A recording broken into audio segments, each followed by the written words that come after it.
The air is thick with the dust of a foreign empire. The temple in Jerusalem has been reduced to ash. We treat it like the biblical equivalent of terms and conditions, something you scroll past to get to the actual story. Tamar was a Canaanite. Rahab was an Amorite. Ruth was a Moabitess. Bathsheba was married to a Hittite. None of them belonged to the original covenant. Ruth's ancestors were from Moab, a nation born of incest, explicitly banned from the assembly of God for 10 generations. Rahab belonged to a nation Israel was commanded to destroy. Bathsheba is not even granted her own name in the text. Matthew permanently attaches her to Uriah, forcing the reader to remember the adultery, the cover-up, and the blood on David's hands. The royal genealogy is supposed to be the ultimate proof of pedigree and purity. Matthew turns it into a monument of grace. These names are not a scribal accident.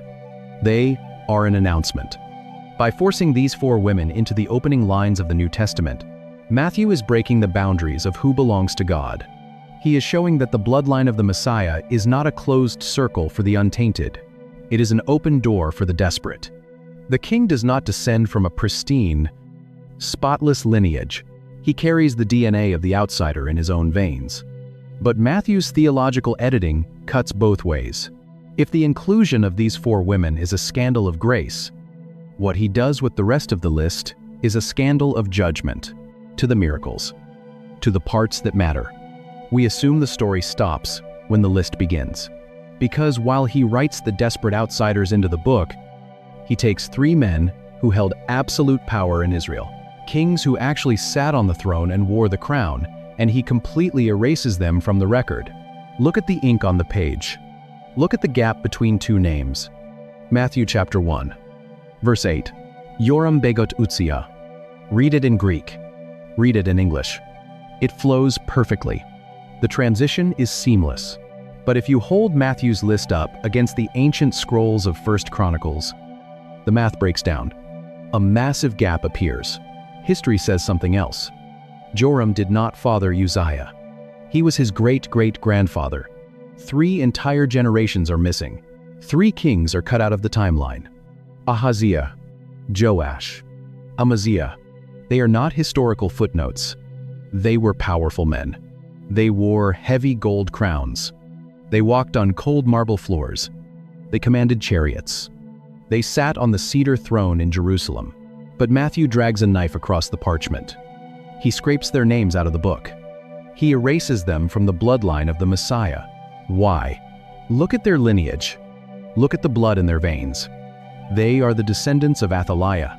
She was the daughter of Ahab and Jezebel. But if you look closer at the specific names carefully curated, at the oldest sons who are deliberately bypassed, Ahab brought the worship of Baal into the borders of Israel. He built the pagan altars. He slaughtered the prophets. He filled the land with violence. And God pronounced a curse on his house. The judgment would last to the 3rd and the 4th generation.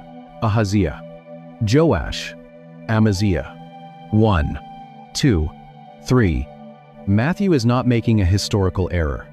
He is applying a covenantal curse. He refuses to let the poison of Ahab infect the royal line on paper. He removes the idolatrous branch. He prunes the tree. He executes the judgment of God with a drop of ink. Compare the 2 choices. The pagan women who turn to the God of Israel are immortalized. The Hebrew kings who turn to the idols of Canaan are vaporized. A king can rule an earthly empire and be entirely forgotten by heaven. A prostitute can hide spies on a roof and be written into eternity. The genealogy is not a passive biological ledger. It is an active theological verdict. Matthew builds a flawless legal argument. He traces the royal title down from Abraham, through David, straight to Joseph. He proves that Jesus holds the legal right to rule the nation.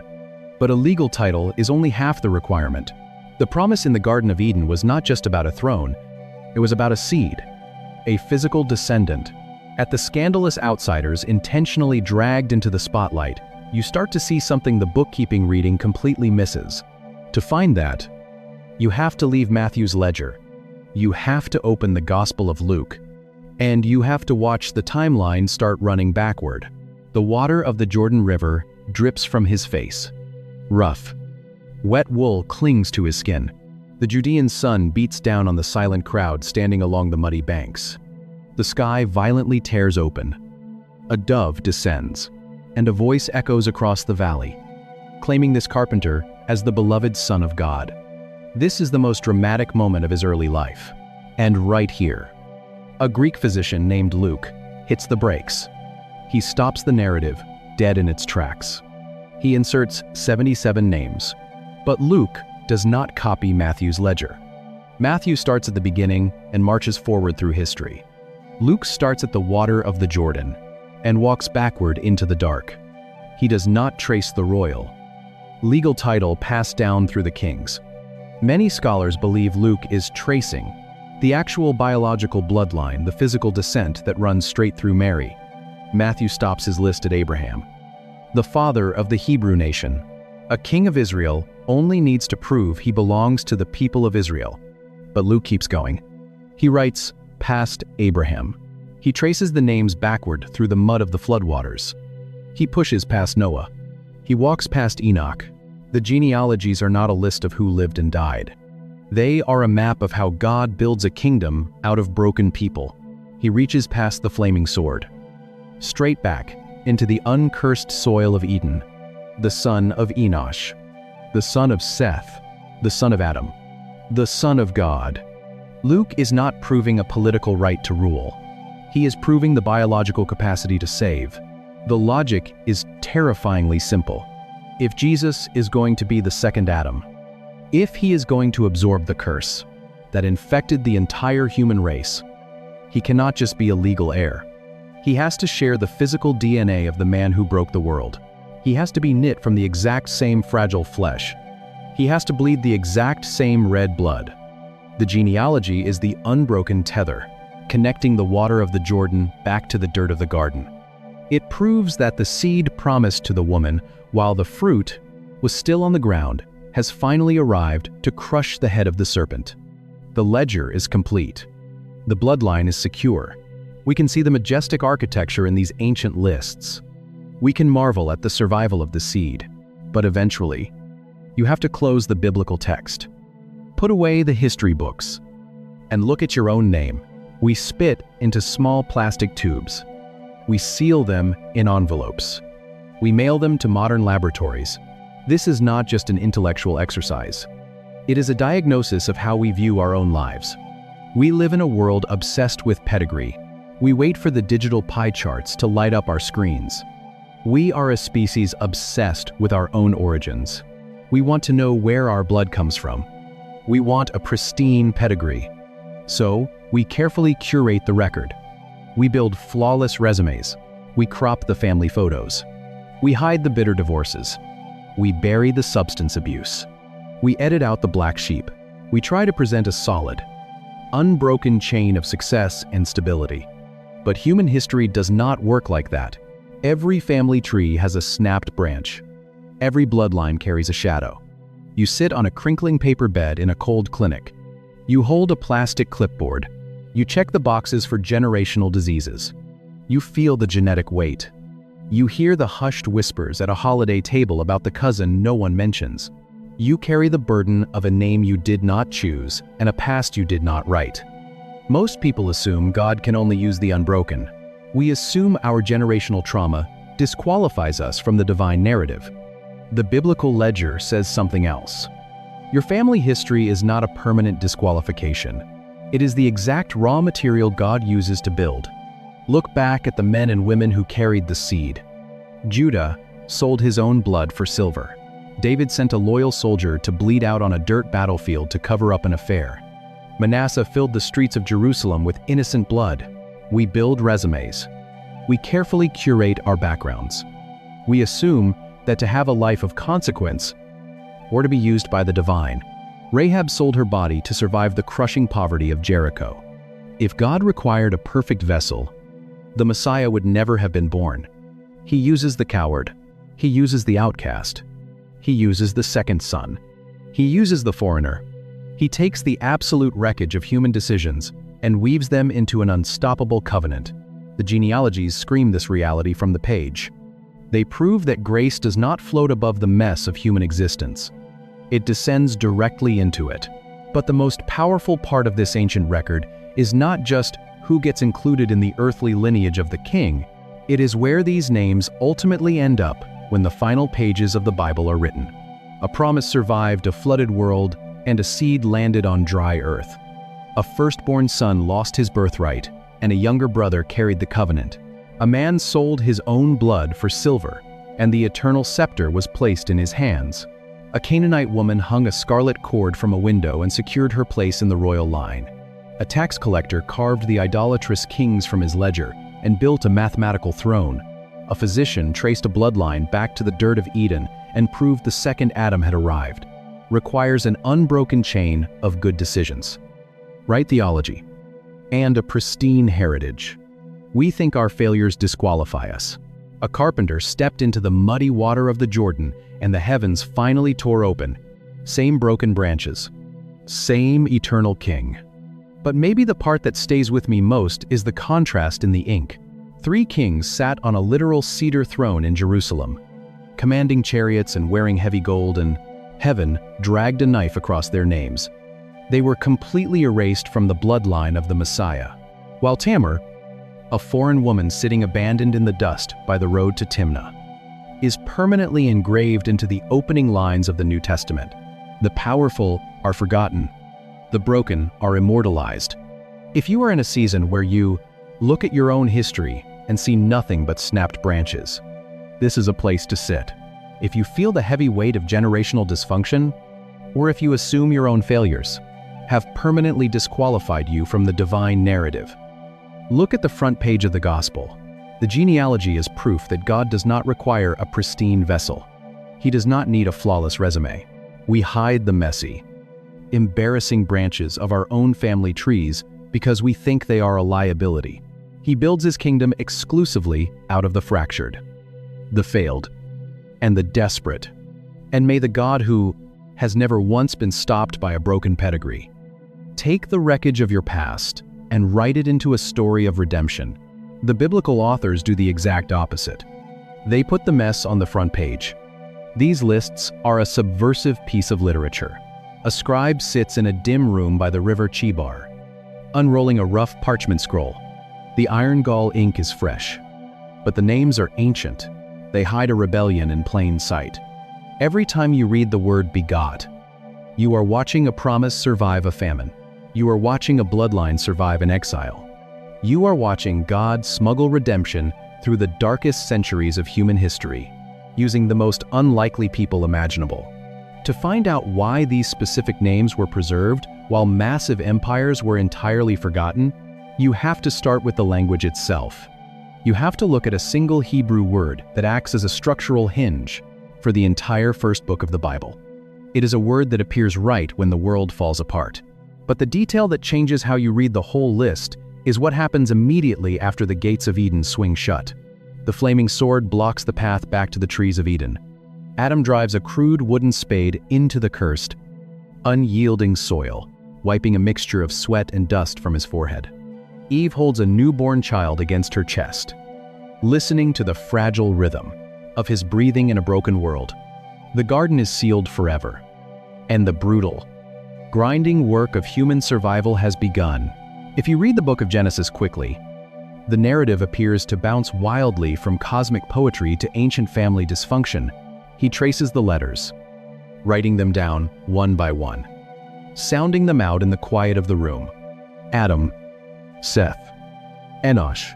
You read about a serpent, a catastrophic flood, a tower reaching for the heavens, and an elderly couple wandering through the Canaanite desert. It feels fragmented, almost chaotic. But the author of Genesis did not compile random stories. He stitched these sprawling, unpredictable centuries together, using a single literary thread. It is a phrase that appears exactly 10 times, acting as the structural hinge for the entire book. You will find it dividing the text in Genesis 5, Genesis 6, Genesis 11, and Genesis 25. Your English Bible usually translates it softly, reading something like, "These are the generations of," or This is the account of. The Hebrew word is toledot. It is derived from the root verb yalad, which literally means to bear, to bring forth, or to give birth. Toledot represents the trajectory of what is brought into existence. Every time the narrator drops the word toledot into the text, he is acting like a film director, shifting the camera's focus to follow a specific bloodline through the wreckage of history. The heavens and the earth have a toledot. Adam, Noah, Shem, Terah, Isaac, and Jacob each receives a toledot. Genesis is not a collection of disconnected moral fables. It is a deliberate tracking of a single seed. The writer is aggressively following a promise made in the 3rd chapter. He is not recording dry history. He is holding onto a lifeline. Page after page of names. Son of, promise that the seed of the woman would eventually crush the head of the serpent. The genealogies are the textual evidence of that survival. When Cain murders Abel and blood soaks into the ground, the line threatens to snap completely. When the floodwaters rise and swallow the continents, the seed is reduced to a handful of beating hearts inside a pitch-covered boat. When Abraham and Sarah hit their 90s with empty arms, the line hits a biological brick wall. The genealogy is not a record of human achievement. It is a pulse. It proves that the promise survived the famine, the sword, and the barren womb. The toledot tracks the survival of the bloodline. But the mere survival of that line is only half the scandal hiding in the text. Because when you actually look at the men God selected to carry that pulse forward, the ancient rules of inheritance are completely shattered. Isaac lies blind in his tent. The smell of roasted meat hangs in the warm air. He reaches out with trembling hands. He feels the rough goat hair wrapped around his son's arms. He speaks the blessing over the wrong boy. The older brother returns from the field. He cries out with a loud, bitter scream. The younger brother flees into the desert with nothing but a staff. Genesis anchors its narrative with them. 1 Chronicles opens with 9 straight chapters of them, an absolute wall of text. The ancient world runs on one unbreakable rule. The firstborn son takes everything. He takes the double portion. He takes the family crest. He takes the absolute authority. It is the law of primogeniture. It is the bedrock of ancient civilization. It is how power transfers without civil war.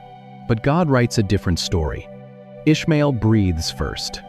Isaac receives the covenant. Esau is born first.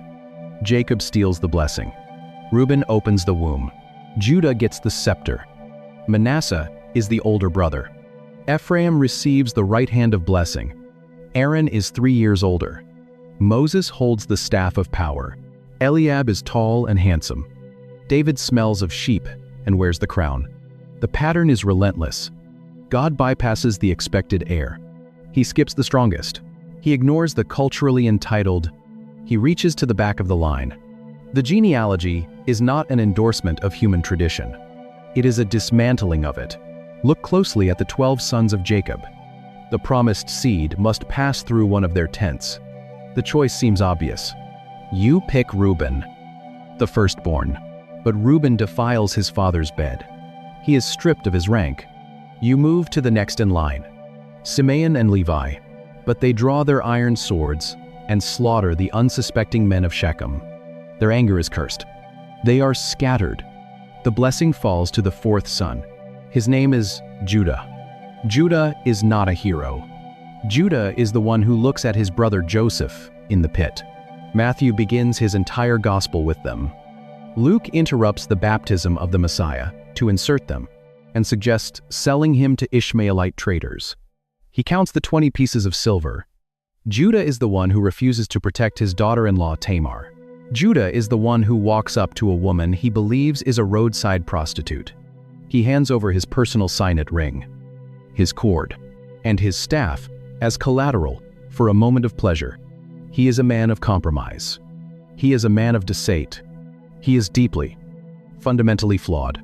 And yet, the line runs straight through him. The eternal king will come from his house. The lion will roar from his tribe. The scepter will not depart from his hands.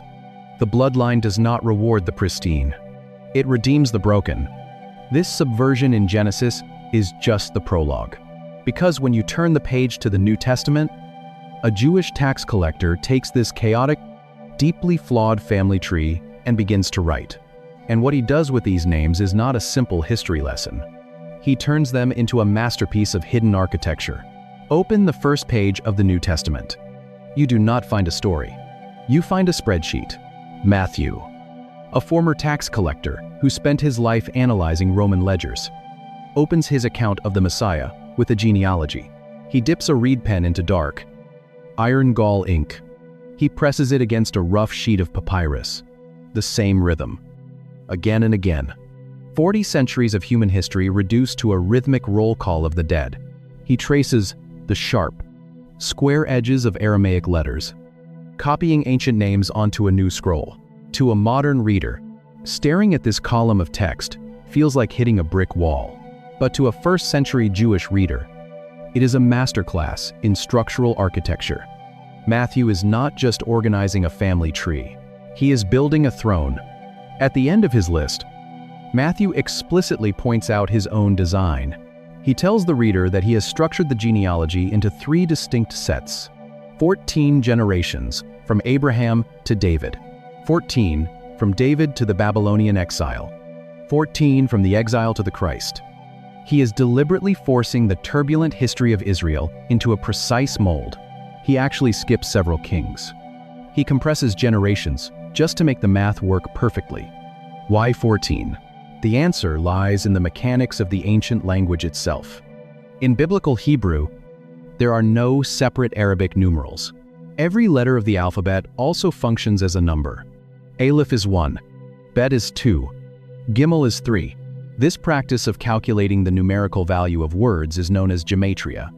When a scribe writes a name, he is also calculating a sum. Most people open the Bible and skip these pages. We see a column of unpronounceable names and our eyes glaze over.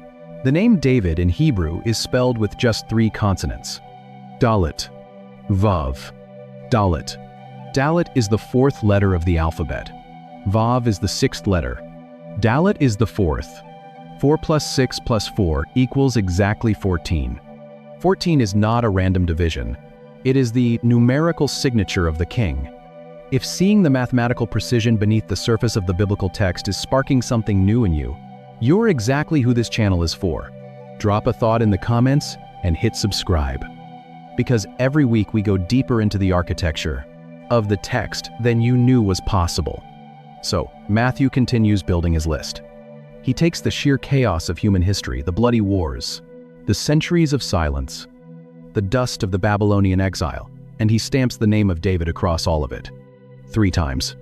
The ultimate completion. He is showing his audience that the arrival of Jesus is not a desperate pivot by a frustrated God. It is the calculated climax of a sovereign design. Matthew uses these names to prove that Jesus holds the legal right to rule. He traces the royal line down through the centuries, stacking patriarch upon patriarch, proving the unassailable pedigree of the Messiah. But a royal pedigree is supposed to be flawless.